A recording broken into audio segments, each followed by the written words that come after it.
Hi, I want to discuss a story of enormous courage and resilience that brought such anger to me and such tears. The whole industrial relations system is broken and complicit in what is happening to people. The deeper issue affects tens of thousands of men and women right around this country, especially in central Queensland and the Hunter Valley. I worked in one of the industries that this is involved with from the age of 18 to 53, and I have never seen anything like this. The exploitation, the abuse, the negligence. It's horrific. It's unethical, immoral, and unlawful, with deliberate breaches of laws. I want to introduce Simon Turner, who's been fighting this for 6 years, and he's going to tell us his story. And I also want to introduce Stuart Bonds, who has developed the trust in the Hunter Valley, and he came to us with it, and because he listened to people, and he's been pushing it at a time when state and federal governments had abandoned it, BHP had abandoned its responsibilities, Chandler McLeod Group, the CFMMEU and the Hunter Valley has abandoned its people. Politicians, state and federal, Labor and Liberal, have avoided this issue and done enormous damage. So Simon, can you tell us your story, please? I worked for Chandler McLeod, which is a labour hire company at Mount Arthur, BHP Billiton's coal mine in the Hunter Valley, largest black coal mine in New South Wales. I was severely injured at work while working in dusty conditions.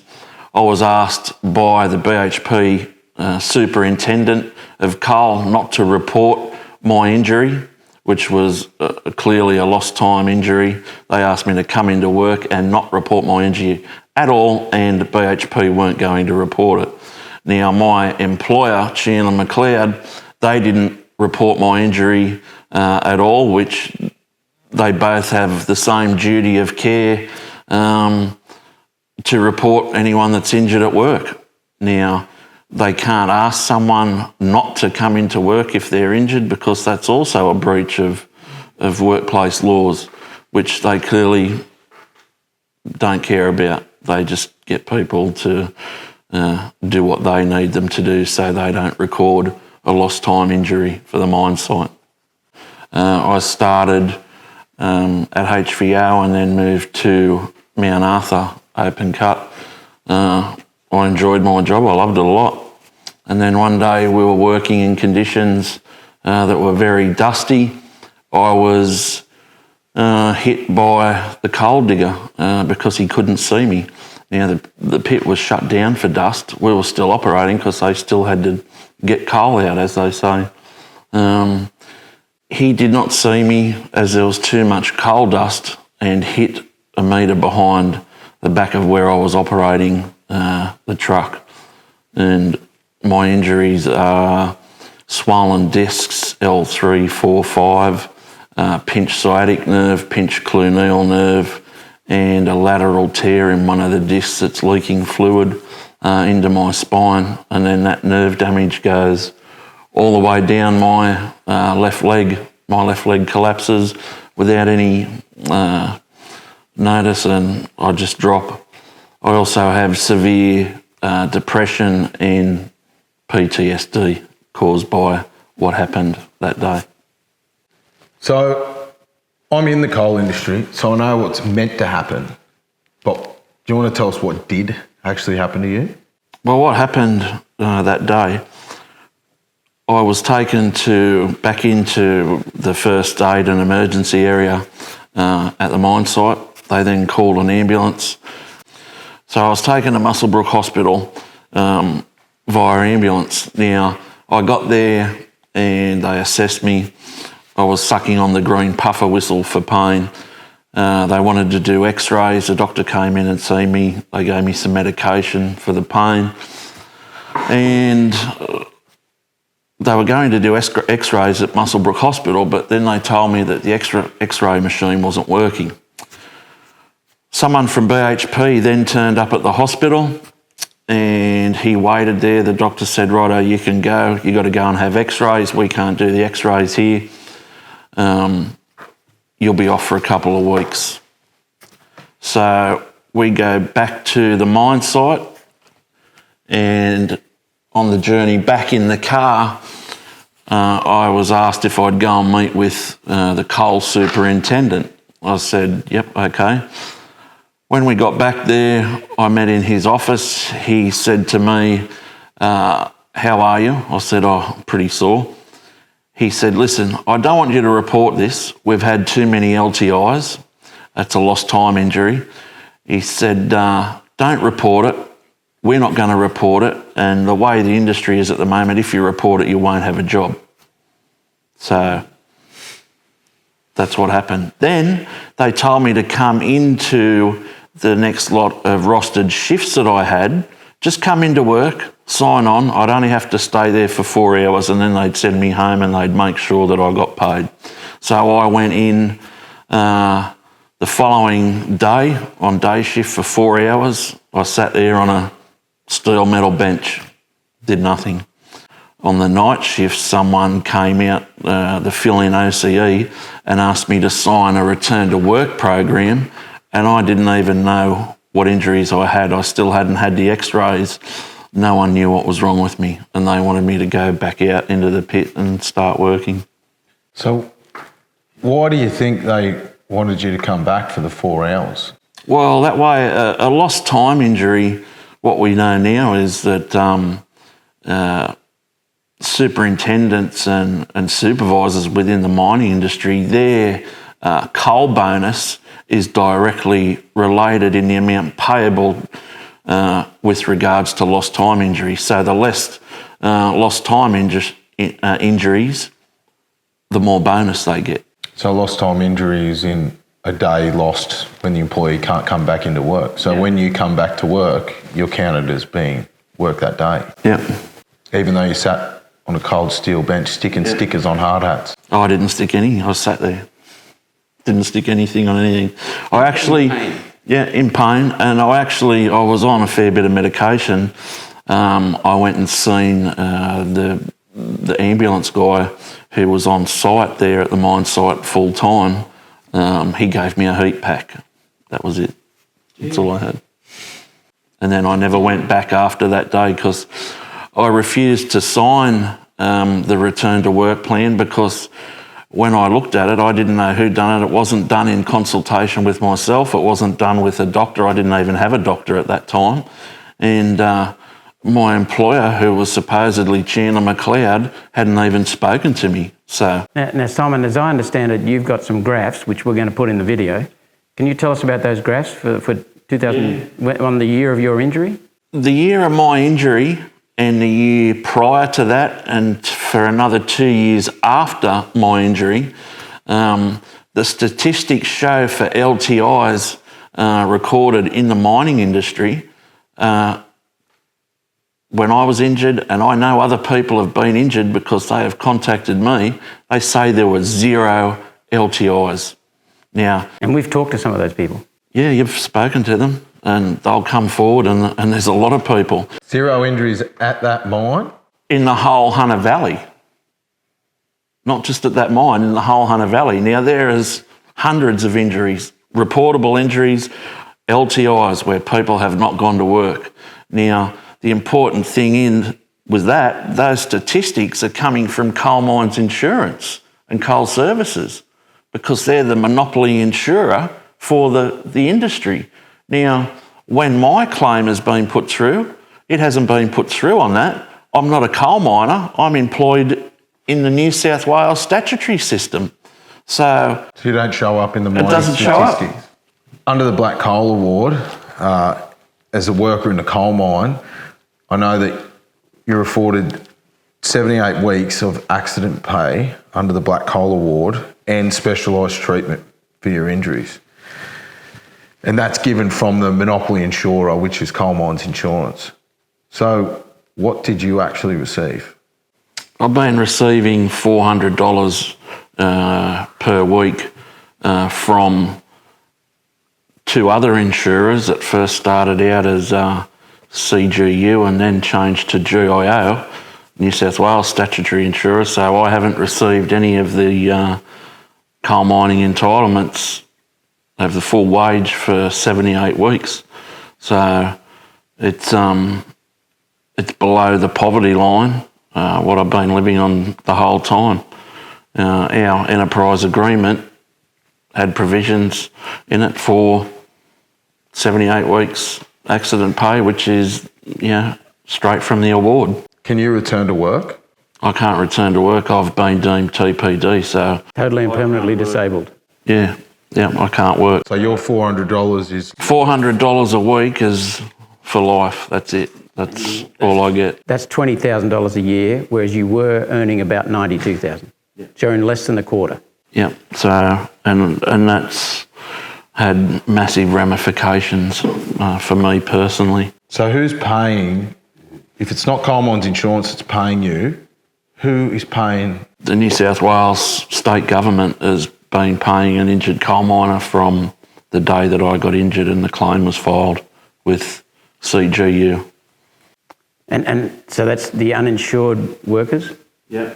The uninsured workers? The uninsured liability scheme is where I get paid from. So that's mums and dads who own small businesses and pay workers' compensation. Premiums are going up. They're paying for your injury from a multinational company that's foreign-owned and avoiding its responsibilities. And that's why your workers' compensation premiums for small businesses are going up. And I'm not the only one. There are a lot more people exactly employed with Chandler McLeod and worked at BHP Mount Arthur. And we met with 8 of them when we went to Williamtown near Newcastle, and we listened to 8, the bullying, the harassment, the intimidation, the injuries were just gross. Yeah. These people, some of them are shattered. Yeah, we're not talking broken fingers here, we're talking broken backs, legs broken in half, severe permanent. Bullying, harassment, and people who shake and tremble when you talk to them. Yeah, there have been suicides. We know of suicides that have happened. So. The accident pay is there to tie you over until you can return to work. Obviously, deemed TPD, you can't return to work. Yeah. You're $400 a week. You're running out of money. You're losing your house. What happened at that point? Oh, at that point, I was about to be evicted. I've been deemed TPD, so I can't work again. So I called Coal LSL to check on what long service leave I had accrued. They then tell me that I'm not accruing any because I was sacked. And I said, oh, okay. Now, my employer terminated my employment a week after I was injured. They sent a separation certificate to Centrelink. They notified Auscoal Superannuation in January of 16 that I was terminated. They terminated my employment to Coal LSL on the 7th of January 2016. And I find out 6 months later that I was sacked. I was the last person that got told I was sacked. So they tell everybody else except me. Now, it's illegal to sack anyone within 6 months of them being injured and on workers' compensation. So not only have they not paid me what I'm entitled to, I've been paid from a policy that can't cover me, they've also sacked me and haven't told me. Now, on the separation certificate, they say, there's a question on there, has a workers' compensation claim been made or will one be made in the future? And they tick no. And this was filled out 6 months after I'd been on workers' comp. So how did you feel when you find all this stuff out and you're about to be thrown out of your house? I couldn't believe anyone could be so ruthless and do something like this. I just wanted to give up. That's probably why, the depression and everything and that sets in. I didn't want to live. 3 times I thought about killing myself. So whilst you're on workers' comp, you're not meant to be getting your entitlements whilst you're on it. Your super's meant to be paid, your long service leave's still meant to be accruing. Yep. So that's how you found out that you were sacked, that you weren't, those entitlements weren't Found accruing. out through Coal LSL only because I rang up 6 months later. That's how I found out. And then I find out that none of those entitlements were accruing. All gone. Okay, Simon, so let me just check with you. You've lost your award entitlements and protections.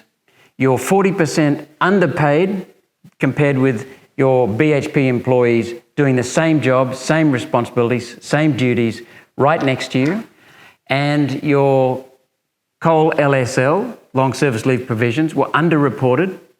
And when I asked them questions about that, they had never done an audit on individuals. They hadn't done an audit. And then when they did an audit after I pursued them in Senate estimates, they came back and admitted that you were correct. Is that correct? Correct. Everything is correct.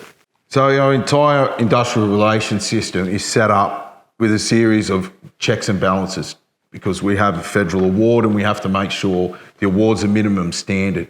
So to check all this, you've got the Fair Work Commission, the Fair Work Ombudsman, you've got union bosses that go to negotiations, you've got your HR department of your labour hire companies, you've got mine safety inspectors, lawyers, senators, the State Insurance Regulatory Authority, Coal Mines Insurance, Coal Services, Workers' Compensation Independent Review Office, which is WIRO. You've got the media. How many of these people have you engaged with and told them about what's going on? All of them. Hundreds of emails. There's even two more points I would raise. You forgot the local federal member, Joel Fitzgibbon. Now, he illustrates what is going on here because I've written to him. He hasn't responded. I wrote to him 6 times. You've written to him 6 times. And in the interactions we've had through the media, we've explained the enormous scale of this problem and the depth of the problem. And he's come back and say, Roberts doesn't know what he's talking about. It's just about the casual employment. Well, that's the misrepresentation of what's going on. But you've also got the fact that some of these players enabled this to happen. They actually created the circumstances. The Hunter Valley branch of the CFMMEU looks like it has set this up. It's the only way it can happen. Yeah, it can't happen without that. BHP have been complicit. The Chandler McLeod Group have been complicit. They have stolen part of your life from you. The CFMMEU in the Hunter Valley has done the same. Some of the bureaucrats have done the same. Well, you're meant to have the Fair Work Commission, Fair Work Ombudsman overseeing all this to make sure that this exact scenario doesn't occur. But it doesn't have to get to that point, and this is what they failed to say in some of the media and social pages that they like to comment on. Not once have they put it in for dispute before it was voted on. They can't say, oh, you voted on it or they approved it. If it gets put into dispute before it even gets to that point, nothing happens. No one's employed as a casual. So the system is rotten, Simon and Stuart. The system is rotten, but worse, there are senior players in the system that actively make it happen, make the corruption happen. Correct. Okay, so you were talking before about putting agreements into dispute before they even get to the Fair Work Commission, right, to challenge them, to make sure they're better off overall. So the union have recently contested an enterprise agreement which was for BHP's in-house labour hire firm.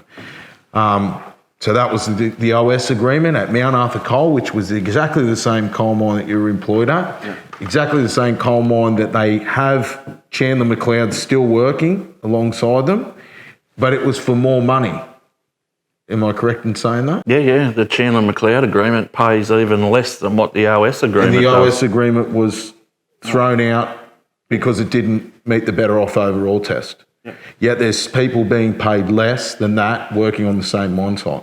And, correct me if I'm wrong, they don't have the conditions and protections that even the OS agreement has got in it, but that was thrown out. Yep, that's right. How does this go on? Well, there's a letter from Chandler McLeod to the CFMEU that says, you will not take any legal action against us now or in the future. Yeah. What? I'm serious. Mate, I was an underground coalface miner in the 70s in the Hunter Valley. I was a mine manager in the 80s in the Hunter Valley. I worked in the Hunter Valley as a consultant in the 1990s and in the 2000s. There is no way on earth, or even underground, that the Coal Miners' Union would have let this happen. What did happen? Well, you would think that, but basically it's their own business model, the union. They own the labour hire company, employing casuals, started out as United Mining Management Services and then basically progressed onto being owners within Tessa, and then selling that model onto a larger company called Skilled. So, and then basically endorsing EAs with casual employment. And the bar graph, the stacked bar graph that we'll put on the screen here that you showed me yesterday indicated that there are some pretty dodgy deals happening involving union bosses, most likely, making money out of it. Yeah, it's they're business partners with the big mining companies. They own Coal Mines Insurance along with the New South Wales Minerals Council, which is all the mine owners. They're a joint venture of coal, Auscoal superannuation with New South Wales and Queensland Minerals Council. And then you've got them on the boards of Coal LSL and Coal Services. So so we've seen how easy this is to stop. I mean, that you just put the enterprise agreements into dispute, they stop the OS agreement, so we know it's possible to happen. So if one person or one government body had done the right thing, this wouldn't have happened. This $8 billion black hole doesn't exist. So there's no external scrutiny whatsoever. They control the whole industry. They control their own oversights and auditing. So this is a mine owner, is in bed with the union, and the government's turned a blind eye. Blind eye all got screwed. Yeah. So some of the mine companies want cheaper labour rates. Some of the dodgy union bosses enable that to happen, and they get a cut on it by the side. So what we can see here is a need for an investigation of all these entities. We've got Coal LSL, Coal Mines Insurance, we've got the state government's safety inspectors, we've got Fair Work Commission Ombudsman, we've got some politicians that we think, we've got union bosses, all need investigating. And, you know, what that means is that people are no longer protected by the political, by the industrial, or by the unions. And they're certainly not protected by some of these grubby companies. What it means is that if this can happen to you and hundreds of people you know and that we've met, it can happen to anyone in Australia, it can happen to you.